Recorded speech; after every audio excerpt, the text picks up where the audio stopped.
I dated my ex-boyfriend for a few years and we broke it off a few months before COVID.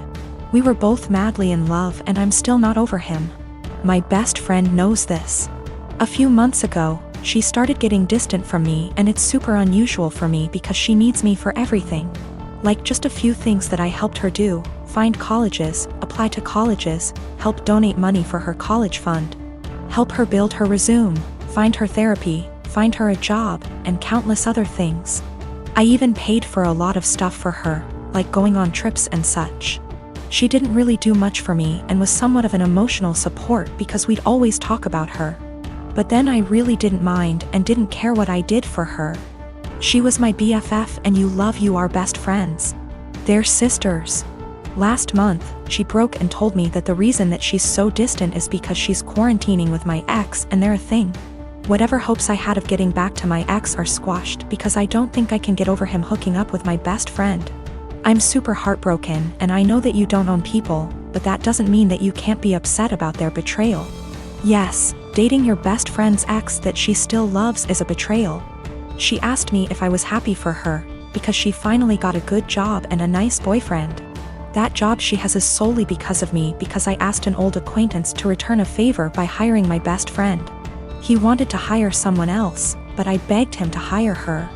I know how people are sometimes hurt, but then they say, "But I'm truly happy for you." I honest to God don't think they mean it, and when I say I'm happy for someone, I want to mean it. I'm not happy for my friend. I just am not. I can't make myself be. I told her as such and told her to stop contacting me. She's now blowing up my emails and DMs because she's so hurt by what I said to her. My dad said that I should have just kept this to myself since I know my best friend is a sensitive person and is hurt. But what about me? Am I given a sensitivity pass because I've looked after my friend for so long? Do my feelings just stop matching at some point? She called me with the news and said that she didn't know how to tell me, didn't apologize. And then she followed it up with how she's finally doing well and doesn't have to rely on me for money since she has a nice job and also a nice boyfriend. I told her I was not happy for her. I reminded her that I got her the job, she knew and was fine with it. And that I've done so much for her over the years and she thanks me by backstabbing me and getting with my ex. She knew that it would hurt me and if she'd done it when I was well over him or with my permission, I'd feel differently. Then, I told her to not contact me again because clearly I'm her friend, but she was never my friend and I want to stick with people who are supportive toward me and reciprocate my friendship. My twin sister, May, and I are identical. At the end of our first year of college, I was in a car accident, and I ended up with a facial scar and major trauma. I started seeing a therapist because of the nightmares and the fact that I was panicking anytime I got into a car. That led to me realizing there were some deeper issues, which we worked on. As part of that work, I got a physical. Started working with a dietitian to fix my diet and the smorgasbord of vitamin deficiencies it caused. I started working out, strength training 3 days and sprints or hit on 3 with our older sis. By the end of our first year of college, we had each gained about 30 pounds. By the end of the next year, I had lost half of it, but I was smaller at 134 pounds than my previous 120 because of the muscle mass. And that's been my size for the past half decade. I found a new beautician, and she gave me long layers to make my natural curls be curls instead of waves of frizz. I always wanted but that my old one said would look bad and refused. I stopped bleaching it and let it go its natural dark blonde / light brown. I stopped spray tanning. Again, that's been my look for the past 5 years. I live in a rural area, and the internet isn't great. Things like FaceTime just aren't options, and I can't post a lot of pics on social media / see of it. This is relevant because a big issue is that May didn't see me over the quarantine. We talked on the phone a couple times a week, but it mostly revolved around her wedding planning. She got engaged before the Rona put us on lockdown. I wasn't her mo, so mostly I was being told decisions, not involved in the process. When it came to the bridesmaids' dresses, May sent our sister, SIL, and me a link and told us to get it in our size. Same with hair and makeup, but we had to arrange for a beautician because May's wouldn't do more than 4. And she wanted her friends at the appointment with her. Except she didn't do a bachelorette party with us, she did with her friends, or rehearsal dinner. So May didn't see any of us until the start of the wedding. She was livid. Apparently, she thought we would have stopped working out because of the Rona, even though we did it at home. Or that we would have stopped when she announced her engagement, so we didn't upstage her. She was mad because I didn't try to hide my scar and didn't tan, thought it would be implied. She made several snide remarks before throwing a drunk temper tantrum at the reception, basically accusing the three of us. But me ESP of trying to upstage her. I don't have that excuse B//C. I was a DD so sober, but I, quite famously, have a low tolerance for angry or crying drunks. I told her, if you're so insecure, you should have got off your ass instead of expecting us to lay on ours to make yours look better. It only got worse. Our family is on my side B//C. I didn't start it or do anything. But his family and her friends are giving me shit. I recently got married to Matt. Matt has a stepsister, Tiffany. I have met her less than 10 times in the 5 years I dated Matt, as she doesn't live nearby and is not close to my husband. However, she was invited to our wedding. I should mention that Tiffany is very attractive. She is pretty, with a currently fashionable body type. She also dresses well and spends money on her appearance. This is well known, and even though I've only met her a few times, whenever she is brought up by my in-laws, she always mentioned as being very invested in her image. I don't begrudge her this at all. The ceremony went fine, but afterwards, while my in-laws were congratulating me, my father-in-law commented that I looked beautiful, and in the next breath mentioned Tiffany did, too.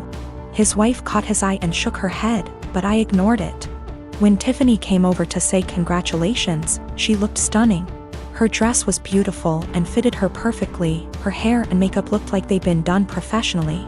And she was wearing a pair of obviously designer shoes. Her outfit was totally appropriate for the event. But I was still weirdly upset by how she looked and immediately felt self-conscious next to her. Even Matt told her she looked great, and they rarely talk. For the rest of the night, every single male guest at the wedding asked about Tiffany, who she was, how I know her, if she was single, etc. By the speeches, I was fed up and almost in tears, and even the best man mentioned her in his speech off the cuff. I let it go, went on my honeymoon, and tried to forget the whole thing. We came back about a week ago, and this past weekend had dinner with my in-laws. Tiffany was visiting, and we learned that she had got engaged. She showed us her comically large ring and said she was planning to have the wedding next year and that it would be a black tie event. Before I could stop myself, I jokingly said that I was pretty sure I'd already been to her wedding. I was the one in the white dress. She asked what I meant, and I thought there was no point in lying, so I just admitted I felt she upstaged me at my wedding. She laughed and said, "You can't upstage a bride." I asked if I could wear white to her wedding then, and she shrugged and said, "If you think it'll help."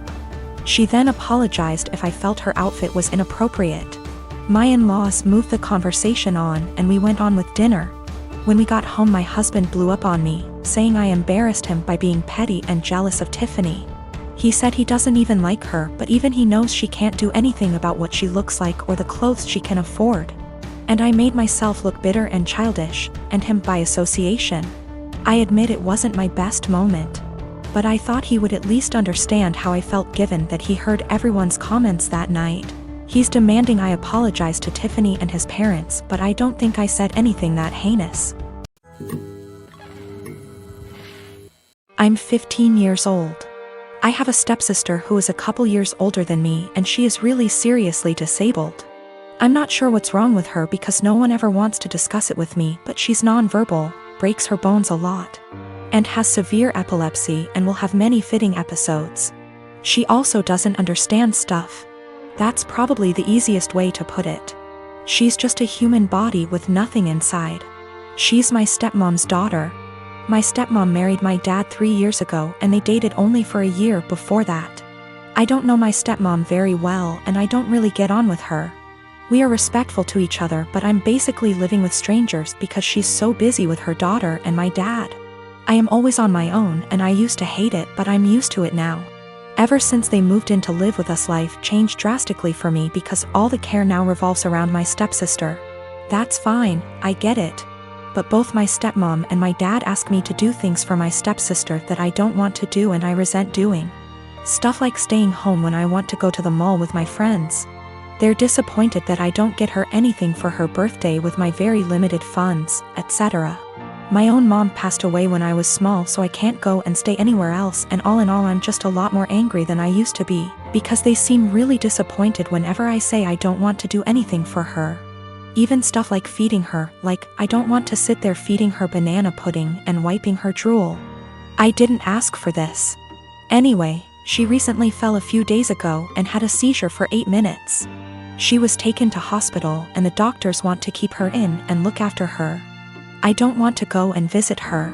I remember seeing my mom in hospital before she died, and I just hate hospitals, and I sort of hate my stepsister, and I just don't want to go and visit someone who doesn't even know I'm there. My stepmom is really upset with me, and so is my dad. They haven't yelled at me or anything, but they are both being super cold towards me because I don't want to visit. My grandma, who lives in Canada, called me about the blue and told me it was okay.